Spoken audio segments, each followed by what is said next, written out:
yang terasa berat belum tentu sungguh-sungguh berat. Itu sebabnya hari ini saya ingin menyampaikan satu kebenaran firman Tuhan. Sekalipun di dalam masa berat ada berkat. Mau masa baik, mau masa enggak baik, Tuhanmu pasti. Dia bisa mengerjakan keajaiban bahkan di masa sukar sekalipun.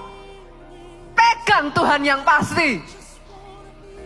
Bukan hanya Ishak, saudara. Masih ingat gak kisahnya Yusuf?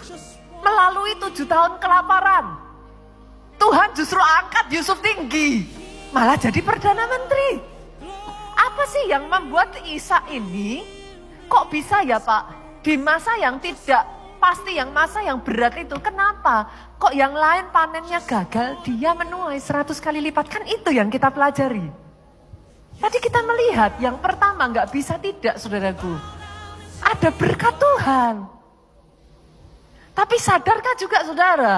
Yang kedua, sikap hatimu menentukan hasil akhirnya. Saya melihat saudaraku di tengah kesulitan itu, yang saya tahu ya, Ishak bukan menyerah. Di masa berat itu Ishak bukan tertunduk. Karena ada orang-orang di sini di masa berat, habis mentalmu saudaraku. Di masa berat tawar hatimu. Berapa banyak yang seringkali bahkan sudah menyerah sebelum bertanding. Tapi yang saya tahu, saya melihat responnya Ishak menentukan hasilnya Pak. Seperti apa responnya Ishak? Mentalnya kuat. Mentalnya kuat. Saya perkatakan pribadi, lepas pribadi di tempat ini ya. Ada orang-orang yang mentalnya kuat di masa-masa yang sukar. Ada orang-orang yang responnya benar di masa yang sukar. Ada orang-orang yang memutuskan tidak menyerah di masa yang sukar. Berarti kalau seperti itu Pastor, sekarang kita belajar bagaimana nih kita bisa punya mental yang benar di masa sukar. Alkitab ngajarin seperti apa Pastor? Ketika kita sedang ada di masa sukar, kita mesti punya mental kayak apa? Kita buka ya, Ulangan 20 ayat 1-4. Ngomong gini saudaraku, apabila engkau keluar berperang melawan musuhmu, saya tanya, peperangan itu masa yang sukar apa masa yang gampang? Berat ya. Apabila engkau berperang melawan musuhmu, nah di masa yang berat itu, ditambah lagi, engkau melihat kuda dan kereta. Kuda dan kereta itu gimana saudara? Prajurit, kalau perangnya ngelawan kuda sama kereta, itu kalah kelas. Saudara. Sudah di masa berat, kalah kelas. Bukan cuma kalah kelas, tentaranya lebih banyak daripadamu, kalah jumlah. Jadi kalau saudara ada di masa yang berat, saudara ada di masa yang bahkan secara level kita tuh gak menang gitu. Pertandingan kita itu gak menang. Bahkan secara jumlah kita kalah. Artinya dari segala sisi kita tuh gak menang. Tuhan ngomong apa saudaraku? Sama-sama yuk. Maka janganlah engkau takut kepadanya. Nya-en kecil. Artinya jangan takut dengan semua situasi itu. Pastor kok bisa gak takut? Loh orang kenyataannya kayak gitu ya takut tuh Pastor. Ya betul. Tapi ada alasan kenapa engkau gak harus takut. Lihat, sebab apa saudaraku? Tuhan Allahmu yang telah menuntun engkau keluar dari Mesir, dia menyertai engkau. Artinya apa? Kalau dulu dia sudah menolong engkau, masa kali ini juga dia tidak menolong engkau? That's the point. Saya itu banyak mendengar, beberapa waktu yang lalu saya ketemu dengan satu jemaat dan dia menceritakan bagaimana dia ditolong Tuhan saudaraku. Saya mengatakan kepada ibu ini, jangan lupa ya Bu, rasanya ditolong Tuhan. Karena banyak orang pernah ditolong Tuhan, ketika ngadepin masalah lagi, lupa pernah ditolong Tuhan. Kenapa saudara jangan takut? Karena pada saat itu saudara takut, tetapi Tuhanmu tidak melepaskan engkau. Engkau pernah dilepaskan dari Mesir. Kali ini pun dia masih Tuhan yang sama yang tidak akan melepaskan engkau. Tangannya masih sama yang akan menuntun engkau. Masa pandemi saudaraku. Oh senggol kiri kanan. Katakan kepada orang di kiri kanan saudara, congratulations. Kenapa? Maaf Bapak Ibu. Maaf. Di masa pandemi kemarin banyak loh yang couldn't make it sampai hari ini.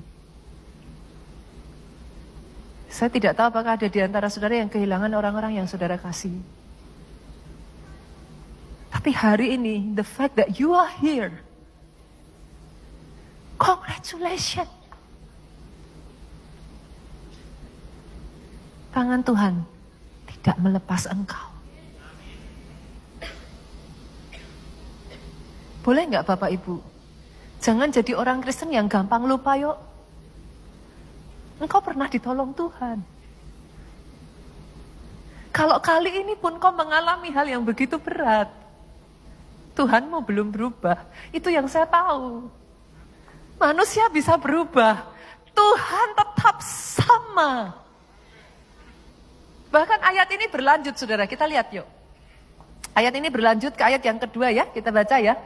Ayat kedua ngomong gini, apabila kamu menghadapi pertempuran. Nah ini saudara. Kita mesti gimana nih? Di tengah masa berat itu kita mesti gimana? Maka seorang imam harus tampil ke depan dan berbicara kepada rakyat. Kalau zaman sekarang seorang pendeta. Pastor, lah terus gimana? Saya bukan pendeta, Pastor. Saya boleh tanya saudaraku, kira-kira kalau pendeta tampil seperti saya datang gini, apa yang saya lakukan? Apa saudara? Firman disampaikan ya? Betul ya? Firman disampaikan. Sama, di zaman itu juga sama. Di masa yang berat seperti itu, firman harus disampaikan. Artinya apa Bu? Hati-hati dengan apa yang kita dengar. Masalah banyak orang sudah masanya berat Bu, yang didengar bikin semakin berat. Berapa banyak jujur ayo, kemarin masa pandemi. Saudara dengarnya yang mana? Waduh, tambah banyak nih yang meninggal. Waduh. Yang mana? Alkitab berkata, di masa seperti itu, suruh firman yang berbicara. Jangan dengar berita-berita yang bikin tambah berat. Terus bicaranya apa? Dengar hai orang Israel, kamu sekarang menghadapi pertempuran melawan musuhmu. Jangan lemah hatimu. Jangan takut. Jangan gentar. Jangan gemetar. Kenapa? Saudara takut, saudara gentar, saudara gemetar, saudara lemah hati. Masalahnya nggak hilang. Masalahnya tetap Bu. Tambah berat gitu aja. Tapi ayat keempat mengatakan, yuk sama-sama kita baca 2-3. Sebab Tuhan Allahmu dia yang berjalan menyertai engkau. Once again dia ngomong, aku Immanuel. Aku Immanuel. Kita ketawa waktu kita baca kisah murid-muridnya, ketakutan pada saat Yesus tertidur. Masih ingat kisahnya saudaraku? Murid-muridnya diombang-ambingkan, ombak, ketakutan, sedangkan Yesus ada di sana tertidur dengan nyenyak. Kita tertawa, kita bisa ngomong, ih keterlaluan ya, ini murid-murid ya. Tapi jujur loh, berapa banyak kita yang sama? Kita lupa, kita berjalan bersama the God of miracle.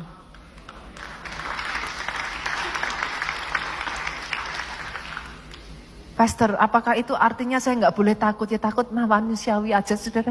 Nggak dibolehin juga saudara takut. Memangnya saya bisa melarang saudara untuk takut? Tapi setidaknya ketika kau takut itu sadari ini. You are not alone. Saya nggak bisa melarang saudara untuk takut.